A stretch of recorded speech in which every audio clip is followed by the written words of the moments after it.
So traders, let's have a technical analysis update across all the indices today in this video. And I want to share with you why I see 7,000 S&P coming. Here we go, baby, 7,000 S&P. And that's what I want to share with you. But I'm going to start off with the good old Dow Jones first and share with you the patterns I'm seeing and what's going on right now in the markets and why we could be getting ready for an all-time new high, even in the Dow Jones. And I know some of you guys are going to say, John, and all I say is, not me, market, listen, market, okay.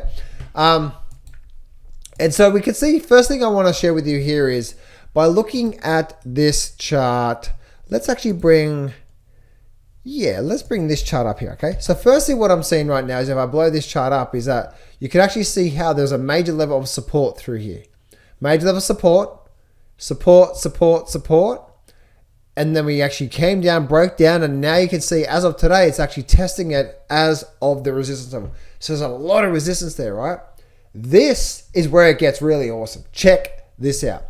One thing I've noticed when it comes to false breakdown patterns that turn into what I call slingshot patterns is this. There's a thing called, obviously, when we identify the channel, right? So we see, there's the channel there. Boom, boom, boom, boom, boom, boom, right? There's the channel, and we break down. But here's what I found to work a lot of the times. And that is this, is if we have a level of resistance through here and a level of support down through here. If we have that through there, guess what? We go up, hit resistance, down support, hit resistance. And if we do that and something we break down, that's a breakdown, right? Realistically now, that breakdown should be what? Actually, you know what? Let me do this here so you're not looking at the bottom of your screen, okay? Let's do that again. Okay, cool. Let's go. There's your resistance all through there, and there's your support through there, all right? You got that. And then we go up through there, and down through there, and up through there, and down through there, and up through there, and down, and then we might do that, and then we may break down like that, right? Actually, you know what? That's not the demonstration I want. I'm trying to use what's happening right now in the stock market. So let's use the example of what's happening in the stock market right now, okay? We go boom, yes, we do the channel, channel, and here we may pause for a bit and then we break straight down. Now, think about the psychology of what is happening here. The channels that is forming right now, it was support for the last few times. We see that, right? So now once support is broken, now becomes what? Resistance. If it rallies back up and we get the little turn and we hit that level through there and we come back down, now it's testing it as resistance, right? So now we know the support in the past has broken down. If this here on the Dow Jones is a true breakdown, we will test it as resistance, we will hold, and then we'll continue to fall in the markets. This is where if we don't do that and we do what? And we start to do, we hold, and then we start to get back above into the channel. Now what's that saying? That's saying this whole thing here, this whole thing of what you see, down, up, was just a short-term little shake and bake. Why do these patterns form in the markets? Two reasons. One, the big boys know your stop is down there if you're long. The big boys also do know that once it breaks a significant level of support, there's going to be a lot of short orders going on through there. So the longs get stopped out. The people who go short get short. Then they reverse it, stopping the shorts out, and then they make the big move like that. But one thing I've found is that if we do something like this, there's a good chance, a high probability, we're going to run to the other side of the channel. And if that happens, all-time new high is coming. And the reason why I'm bringing this up to you right now is because, as you can see, we are about to get back inside the channel. And once we do that, now we haven't done that yet, we're not there yet, okay? But once we do that, as I said before, that if we get a nice little, let's use a green for you guys, okay? Green. And we get something like that going on. What does that mean? We're now back inside of that level there. And what that simply means now, through there, that simply means now we're probably going to come down, find support, and then rally to the other side of the channel. Now this is where it gets really cool, because if we get this, then there's a high probability we're going to get this here. If we get that, then guess what? Now there's a target of where it's likely to go. It's called a channel. Now it's called a channel projected target. So first we see how the patterns build, right? Firstly, we get the false breakdown. We don't know yet. Wait for it to get back above. If that happens, there's a high probability we're going to run to the other side of the channel. If that happens, then now we can use what's called a channel projected target, and we can now go from the low to the high, and we can project this out to the upside to see that now we have a 48,000, and it's probably going to overshoot because market likes round numbers, and we're probably going to get up to around about the 50,000 level there. That's that target through there.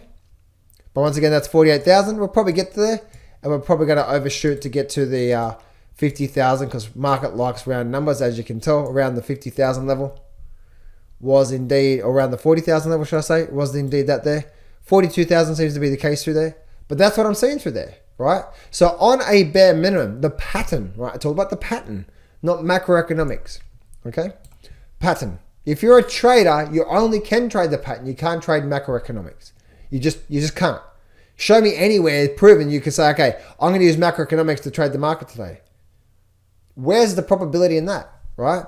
Because remember, what is trading? Trading is all about the same approach, the same thing in the same strategy, the same pattern every day. That's how you become probability, right? So there we go through there, guys. I hope you can see how that all builds up. First, if we get the false breakout, if we get that, now you can see the reason why an all-time new high is probably going to come out of the good old Dow Jones. Now, let's go to the Nasdaq.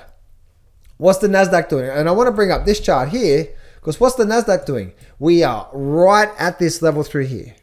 Now let's zoom in on this guy. Right, support becomes what? Resistance. See how this is becoming resistance through here? So now we know this major support level through here, right? That's that long-term level support. See that through there? Long-term level support. Now we're hitting the resistance level. What does that mean in the market? That means what?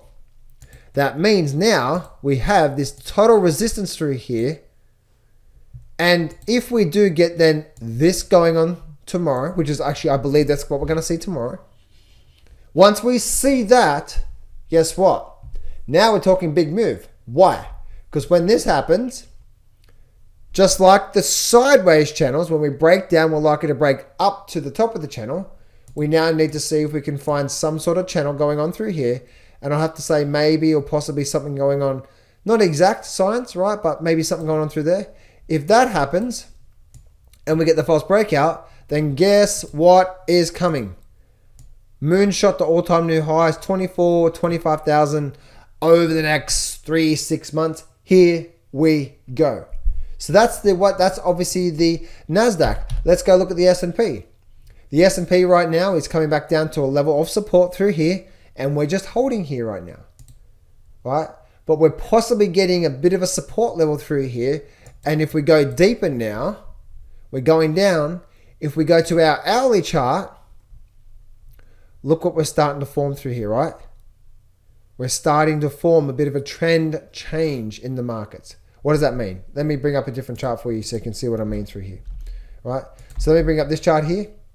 We're starting to change short term on this here. The big downtrend, what? Notice the moving average down, down, down, down, down, down, down, down, down, down, down. What's happening now? We're starting to change. If this through here, this is the hourly chart. Look at this here. Trend analysis, right? Down, lower high, lower high, lower high, lower high, lower high. Look at this here. Higher high, higher low. If we hold here and we start to reverse back up through here, which I believe we're going to get that there. This is now a higher low. This is now what? Complete trend change. The buyers are now starting to come back in. And if we get something like that, what does that mean for the overall market? This here is the hourly chart. This here is the daily chart. What's probably going to happen to the market then? Once we start to get that higher low on the hourly chart and we start to make our way back up to here, up to 59,000, up to 6,000, guess what? Then we see this thing move up to here, then we see this move up to here. See that through there. But this is why I see when this happens, I do see, And I have a target of looking out 7,000 by the end of this year. Okay, so that's what I'm looking at from there. So that's a bit of an update, guys, around the actual markets itself. Plus, also, wanted to wrap it around with not just an update, but to teach you guys some of these patterns that form. And if we can just keep an eye on that, not with our ego, right? Not with our, John, you don't understand. That's never going to happen. You know what happens when you say never, right? It's probably going to happen, right? And so we just wrap it around, guys. And this is this is an overall market update and the patterns I'm looking for, to give you the technical reasons why we are likely to see a bottom here. We're starting to form it already, and we're about to see a really big move. And April, May, people are calling a top right now. They're going to go, oh my goodness, what is going on? This makes no much sense.